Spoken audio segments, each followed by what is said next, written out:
For a while now, I've been talking about the condo crisis that has been developing in Florida, but did you know that actually a couple of months ago, the Atlanta Fed put out a warning regarding Florida's condo crisis? Now, in case you're not aware, the Atlanta Fed is responsible for the southeastern United States, and they actually have a branch in Miami out of Doral. And in the Atlanta Fed's warning, they noted a few of the different problems that they're noticing developing in the Florida condo market. Most notably, the increase in the resale supply, the decreasing transactions, the affordability challenges for both existing homeowners and for new people who might want to buy these condos, the increasing risk of foreclosure, especially for unit owners who are on fixed incomes, and a migration slowdown that Florida has been facing for years now. Because Florida is no longer seeing people pour in masses like we did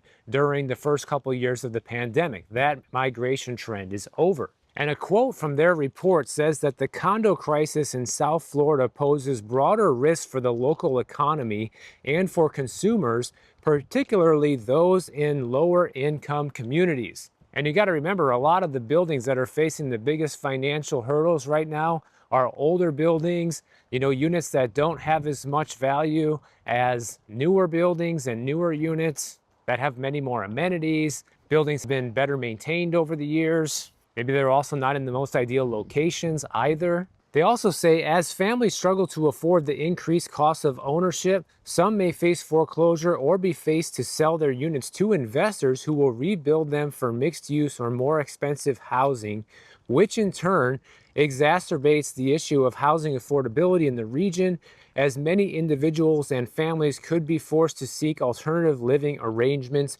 potentially outside of South Florida. This is something that I've been talking about for a while now, like these buyouts that happen with the condos are both good and bad. It's good because it usually gives people some money, but then they face a new problem. Where do you go next? Wow, here's actually a hot home on the housing market here in Tiburon, California. This house was listed just on July 2nd for $3.895 million. No price reductions, nothing like that. And it already went under contract just a couple weeks later. You don't see that too often around here. And it was purchased back in 2020 for $2.125 million. So if they get close to their asking price, they're going to close to double the amount of money that they paid for this house just 5 years ago, which is not too bad. And it's crazy that you see different sides of the coin every time we look at these listings. On the one hand, here's somebody that could be almost doubling their money. And then right down the street, you can see a listing that somebody bought, around 2020 or 2021, 2022, and is trying to sell it now, and they're already selling for a loss. And that's a very common scenario as well. Even in the same neighborhoods, even in the same town, you can see big variations in this tale of the two different housing markets that we're experiencing right now. Anyways, getting back to the condo story, the problem with this obviously is a lot of homeowners could be in trouble, which we already know, but it also has ripple effects for the labor market and for business growth and for overall long-term competitiveness in the region. And there might be some short-term relief now that Florida has a new condo law where these buildings can put off funding their reserves fully. If they just did a structural integrity reserve study, they can also borrow more money or use lines of credit, things like that, in order to pay off some of these reserves or special assessments. So this might provide some temporary relief, but it's not going to solve the ongoing problem of just how much money it costs to maintain many of these buildings, especially if it's oceanfront like mine, guys. You got to think about it. That place is getting hammered 24 hours a day by seawater and sea mist, which is constantly eating away at the building. So it's imperative that it is maintained regularly. In fact, so many people are trying to get out of these condos in South Florida right now that at the start of the buying season this year, which is kind of like May of 2025, there were more condos on the market in South Florida than we have seen since 2016, guys. So basically 10-year highs for the amount of listings available. Also, we have more than 57% of all South Florida condos that are now priced below $400,000 per unit, which is a major shift as well because all this inventory is putting tremendous pressure on people to lower the prices to a realistic amount. And the other thing that's compounding the problem is just how much cheaper it is to rent again in South Florida. In fact, if you choose to rent versus buy one of these condos, you can live in the same high-rise building. You could potentially be saving about $21,000 a year on average right now. And everybody's taking that bet. Everybody is taking that $21,000 a year in savings. I was taking that savings every year as well, being a renter for so many years before it actually made more sense to become an owner. And as a local in that market and somebody who specialized in those type of sales in that market, it was easy for me to see that it made sense to transition from being a renter to an owner right at that exact time. But now the pendulum is swinging back the other way, where it makes more sense to be a renter, especially if you're entering the market at today's price points. Even developers for the brand new condos in Florida are slashing deposit requirements. They're raising their buy-side commissions to their brokers in order to try to drum up more interest, in order to have more real estate agents bring more traffic through these developments. So a lot of the experts are predicting that the South Florida condo market could end up dropping by 40% in value over the next couple of years, which is probably going to erase all, if not even more, than the gains that were received during the pandemic years. Sometimes I get people writing me emails and asking me questions of what I think about it being a good time to buy one of these condos in Florida. And I say it's very questionable right now. You know, on the one hand, if you can afford it and it's not really a financial burden for you, and there's a reason why you need to have it now, then it might make sense for some people. But for a lot of people, I think it really makes sense to wait, especially in the condo market, because there are still so many things happening and there's still a lot of uncertainty on which buildings are really going to make it through this condo crisis. Because you got to remember, it's still split down the middle between buildings that are kind of already ahead of the game and complying with the new laws as they were written before the most recent change happened earlier in July. And there are buildings that are completely dragging their feet and not collecting any additional reserves and not complying with any of the new regulations, not doing the structural integrity reserve studies, nothing like that, and just kind of hoping and waiting that they're just going to drop all these new rules and regulations and leave things the way that they were before. So you really got to understand the type of building that you're buying in and the psychology, and let's face it, the finances of the people who own in the buildings you might potentially be looking at right now. Because even though supply is through the roof, the supply of condos that are actually in good shape, both physically and financially, are few and far between compared to all of the garbage that's out there that people are just trying to offload and make someone else's problem. So once you realize that there are kind of two different condo markets out there and are able to differentiate between the two, that should help you decide whether or not now is a good time to buy for yourself as well. Here's an interesting story. This is about somebody who says that they're going to be forced to be a landlord potentially in the next decade because they're going to be inheriting a house that is paid off, and their original plans were that they were just going to sell the house, which is what most people do once they inherit the house and just take the cash and run. But they're saying that they probably are going to be a full-time caregiver to their disabled sibling, and when this happens, they might need to significantly cut their hours at work, which means they might be forced into the situation of renting out this inherited house rather than just sell it. Kind of like forced into being a landlord. And the reason they would be forced is because they would need the extra income from the property to be a full-time caregiver. So do you think this is a good idea or not?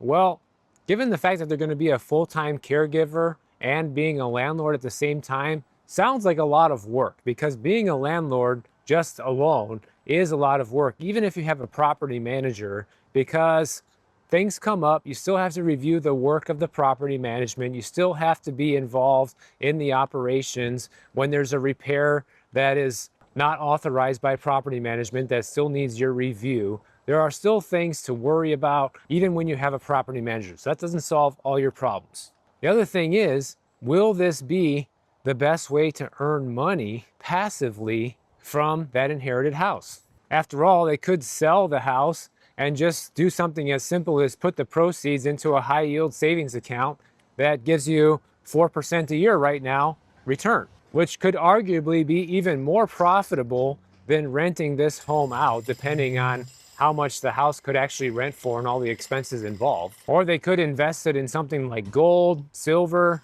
Bitcoin. However, that doesn't generate a monthly return. You might get appreciation in the future, but you're not going to get the monthly return you likely need to live off of. Or you could invest in the stock market, maybe dividend stocks, things like that, where you can see a real return monthly. Because even if you get nice growth and nice appreciation in the stock market, you still have to pull that growth out each month in order to realize those earnings. Personally, I think if this person has zero experience being a landlord and they're going to have their hands tied with something else, being a landlord is probably not going to be the best solution. They can give it a try and see how they like it and see how the returns end up. Try it for a year and see. But there's the potential that the juice might not be worth the squeeze. The only thing that might make it worth it is the fact that the house is completely paid off, so it should be able to generate a substantial return. Now, here in California, people said that real estate prices would never come down because the demand to live here is just way too high, and the jobs here are the best in the country, and that's what keeps California prices high, along with the fact that they don't really build a lot of new housing here. In case you can't hear, my friend the leaf blower decided to join us once again today. Haven't seen him in a while. Anyways, in May, home prices fell about 0.2%, and in June, prices went down about 1% year over year. So it doesn't sound like a lot, but it is a step in the right direction, especially for a region of the country that people said would never fall. And by looking at this chart right here, you can see that prices are slightly down in Southern California. Average home price in Southern California is $875,000, down from its peak of close to about $900,000. So it's just kind of a nothing burger when you look at how expensive that is. But still, any movement downwards, I think right now, should be celebrated because number one, we don't know how long the movement downward will be for. It could be for years and years to come, especially since the economic situation that we're all facing isn't great right now. And who wants to pay more? Any reduction in price of anything right now should be celebrated, no matter how little. And of course, the culprit for this mainly is the fact that inventory is picking up in Southern California. In June, listings were up 35% year over year in Los Angeles County. And there have been similar increases in other parts of Southern California as well. And many first-time home buyers, just like we were talking about the other day, cannot afford these homes. Not even close, actually. Who's going to buy all these homes for sale? Well, it's going to be older, more established folks who have the income and likely already own a home. That's pretty much your pool of buyers. That's it. And it's also one of those situations where renting just makes a whole lot more sense. It is still far cheaper to rent basically everywhere in California than it is to own. And that is also true in Southern California.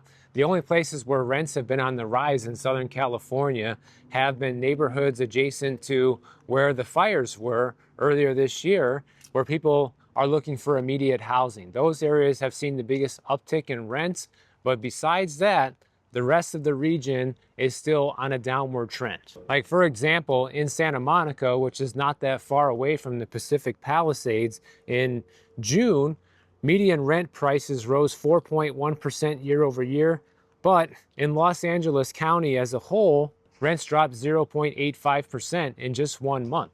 So when you calculate that out year over year, if you get almost a 1% drop month over month, that could be close to a 12% drop in rent in just 1 year if it's annualized. Now, a lot of places across the country right now are going through a massive heat wave, which is the primary reason that I'm here in California right now. It's like 67 degrees and sunny as I'm filming this right now, which is like absolutely perfect in my opinion. But in most places throughout the country, it is just sweltering hot right now. Many places are facing double-digit heat right now and heat advisory warnings, all kinds of things like that. And it can get especially hot in the Midwest in the summer, which is where this next story comes from. There's a trailer park called Countryside Village in South Bend, Indiana, and residents there are being threatened with eviction notices unless they remove their window AC units. Because obviously these trailers don't have central air conditioning, so people put in one of those window units instead. Makes sense. And you got to remember, a lot of elderly people live in these mobile home parks, and they need that air conditioning just to stay alive, essentially, especially when it gets super hot. And apparently the management company of this mobile home park has been cracking down since September of last year and telling people if you have a window AC unit, you must remove them. And after 3 violations, they say eviction notices can and will be filed. And the thing that makes this most interesting is the fact that many of the people who live in this mobile home park actually own their trailer, but they pay lot rent. Okay, this is something I've warned people against time and time again, that when you do this, when you rent the lot and you don't own the land, this is when bad things can happen to you. And lo and behold, here's another example. Now, why are they doing this? Basically, just because of a technicality. When you sign the lease at this community, one of the provisions in the lease says that you are not allowed to have window AC units on your trailer. So the only way that some of these people are going to be able to have air conditioning is to leave their home during the day and go somewhere they can basically hang out for the day where air conditioning is free, or they have to put in central air conditioning or one of those portable air conditioner units where you have like the hose that goes out the window. I don't know why that's so much of a big deal or why it has to be like that, but this is what they're doing and they're enforcing it. And they have the legal right to do so because it's in the lease. And of course, a lot of people don't have the extra money to go out and spend an extra $400 or $500 on one of those portable air conditioner units. They aren't cheap. I was pricing them out over here in case we had another heat wave in California for the summer. So far, we've been lucky enough not to have one, but the ones I was looking at were at least $400, and then even that's only good enough for a room. And this is particularly dangerous with anybody with health issues, of course. So what can you do if this is happening to you? Well, number one, you need to double check your lease and verify that what they're telling you is the case, that you're not allowed to have one of these window AC units. And if you are in dire straits, you need to get a medical document, like a doctor's note or a doctor's order, if the heat affects your health and the window AC units are not permitted. You need to submit those documents to the management company. You can also submit a letter of accommodation to the management company requesting them to help you find an alternative since you're not allowed to have the AC unit in your window. You could also contact a lawyer for legal assistance, although if you cannot afford a new type of air conditioning unit, this probably isn't going to be an option. And the only other things you can do is bring media attention to it, which obviously they did because this story has gotten media attention and now I have my hands on it. I'm sharing it with you guys. And if there are any other type of potential violations that the management company might be making, you can report those as well to your state attorney general.